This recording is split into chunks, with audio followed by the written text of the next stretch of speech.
Saudara-saudara, sahabat rohani yang dikasihi Tuhan, Shalom. Sebelum kita memasuki renungan ini, marilah kita berdoa.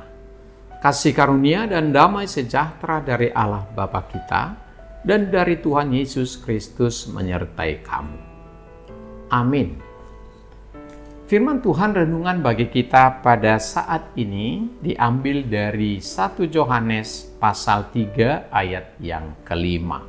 Demikian dikatakan, dan kamu tahu bahwa ia telah menyatakan dirinya supaya ia menghapus segala dosa dan di dalam dia tidak ada dosa. Demikian firman Tuhan. Tema yang kita ambil dari renungan ini, Sang Penyelamat sudah datang. Sahabat rohani yang dikasihi Tuhan Yesus Kristus, sebuah buku menceritakan tentang seorang perwira tinggi dalam pasukan Napoleon yang sungguh-sungguh setia kepada Kaisar Napoleon. Suatu hari perwira itu terluka parah dalam sebuah pertempuran. Saat terbaring sekarat dalam tendanya, ia memanggil Napoleon yang segera datang menjumpainya. Perwira ini berpikir bahwa sang kaisar dapat menyelamatkan dirinya. Tetapi Napoleon banyak menggeleng-gelengkan kepalanya dan berlalu begitu saja. Buku itu mengisahkan adegan yang tragis, dikisahkan ketika pria sekarat itu merasakan tangan maut yang dingin dan tanpa belas kasihan menariknya ke belakang tirai dari dunia yang tidak terlihat. Kemudian ia menjerit, "Selamatkan aku Napoleon, selamatkan aku," katanya. Pada saat kematiannya, sang prajurit itu menyadari bahwa Napoleon yang perkasa sekalipun ternyata tidak dapat menyelamatkannya. Lalu pertanyaannya, siapakah penyelamat yang sesungguhnya? Sahabat rohani yang dikasihi Tuhan, tidak seorang manusia pun memiliki kuasa untuk menyelamatkan. Tidak pula penginjil, tidak pendeta, bahkan prajurit yang terhebat apapun tidak mampu menyelamatkan. Bahkan para medis dan para tokoh-tokoh yang pintar dan cerdas itu tidak mampu menyelamatkan kita dari dosa. Sekalipun doa-doa kita panjang dan hebat-hebat dan doa-doa yang ulung, itu tidak mampu menjadi penyelamat. Tetapi hanya Tuhan Yesus yang dapat menyelamatkan jiwa manusia.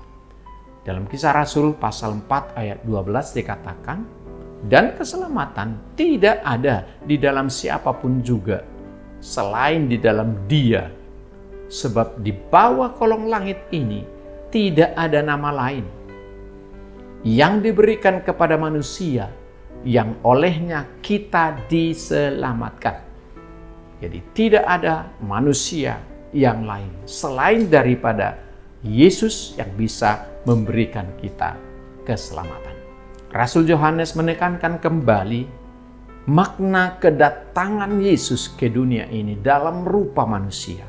Dalam nats kita dikatakan, dan kamu tahu bahwa ia telah menyatakan dirinya supaya ia menghapus segala dosa dan di dalam dia tidak ada dosa. Sahabat rohani yang dikasihi Tuhan, tujuan utama kedatangan Tuhan melalui Yesus Kristus adalah menyelamatkan Anda dan saya dari dosa kita. Bukankah ini kabar baik? Kabar sukacita, kabar bahagia. Dijamin Tuhan keselamatan kita. Mengapa Allah sangat memperhatikan kita dengan sebegitu luar biasanya? Karena kita sangat-sangat berarti bagi Allah.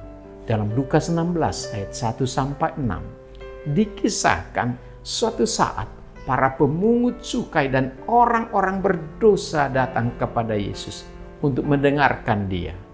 Maka bersungut-sungutlah orang Farisi dan ahli Taurat.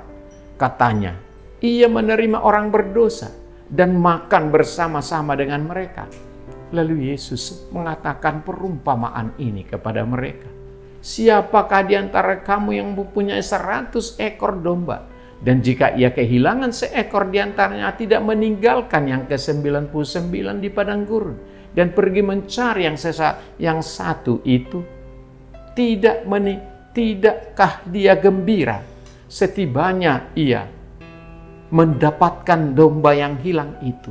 Dia akan mengangkatnya, menaruhnya di bahunya dengan gembira, dan setibanya di rumah ia memanggil sahabat-sahabatnya dan tetangganya serta berkata kepada mereka, bersukacitalah bersama-sama dengan aku, sebab dombaku yang hilang itu telah kutemukan.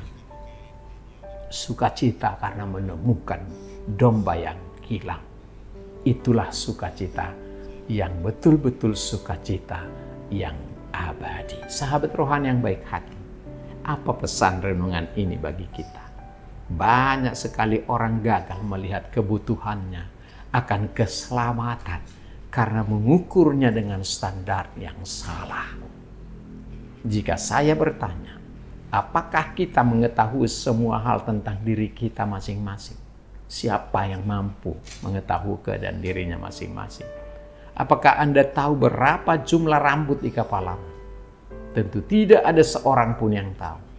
Di dunia ini ada hal-hal yang bisa kita ketahui, tetapi ada banyak hal yang lain yang tidak pernah kita tahu.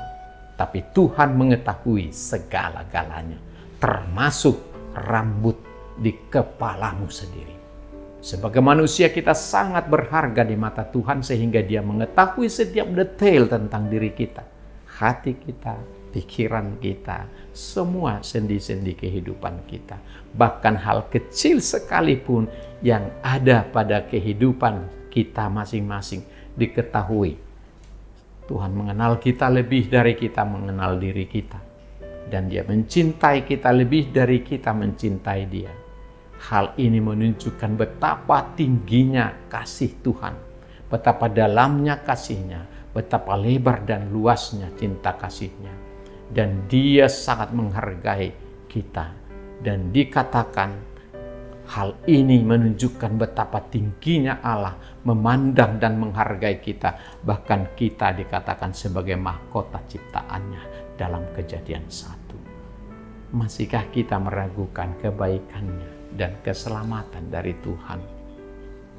Mari kita merenungkan ketika kita mendapat diri kita dalam penderitaan dan tenggelam akibat dosa. Sekali lagi kita dapat menemukan bahwa Allah adalah sanggup menyelamatkan kita di dalam Kristus. Oleh karena itu jangan biarkan kesombongan menahan kita berteriak meminta tolong kepadanya. Apapun pergumulan Anda, sudahkah Anda meminta Yesus untuk menyelamatkanmu? Jika belum, sekaranglah saatnya. Dia selalu menjawab orang yang memohon belas kasihannya dan selalu percaya kepadanya. Sang Penyelamat sudah datang. Jangan takut. Selamat berjuang. Tuhan memberkati. Amin. Kita berdoa. Terima kasih Allah Bapa di surga atas renungan firman-Mu yang Kau sampaikan hari ini kepada kami. Sang Juru Selamat sudah datang, menjadi kabar baik dan sukacita bagi kami dalam menghadapi berbagai keadaan yang sedang dan akan kami alami masing-masing.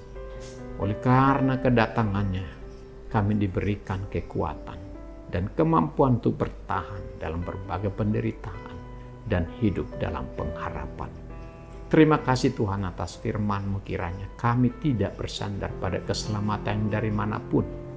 Uang tidak dapat menyelamatkan kami, harta benda tidak dapat menyelamatkan kami. Pengetahuan yang tinggi, jabatan yang tinggi, kesehatan yang prima juga tidak menjamin keselamatan kami. Yang bisa menjamin keselamatan kami hanyalah Tuhan Yesus. Karena itu biarlah kami selalu percaya kepada Tuhan Yesus, Sang Juru Selamat kami, yang selalu menyelamatkan kami dalam segala hal yang kami hadapi, baik hari ini ataupun hari esok.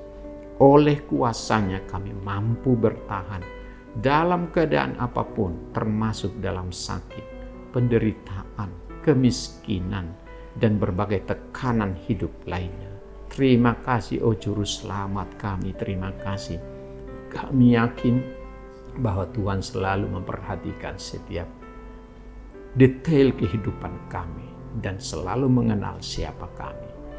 Maka karena itulah kami harus menyerahkan segenap persoalan hidup kami ke dalam tangan-Mu dan selamatkan kami dari berbagai hal yang sedang menimpa kami hari ini. Terima kasih Tuhan Yesus yang baik.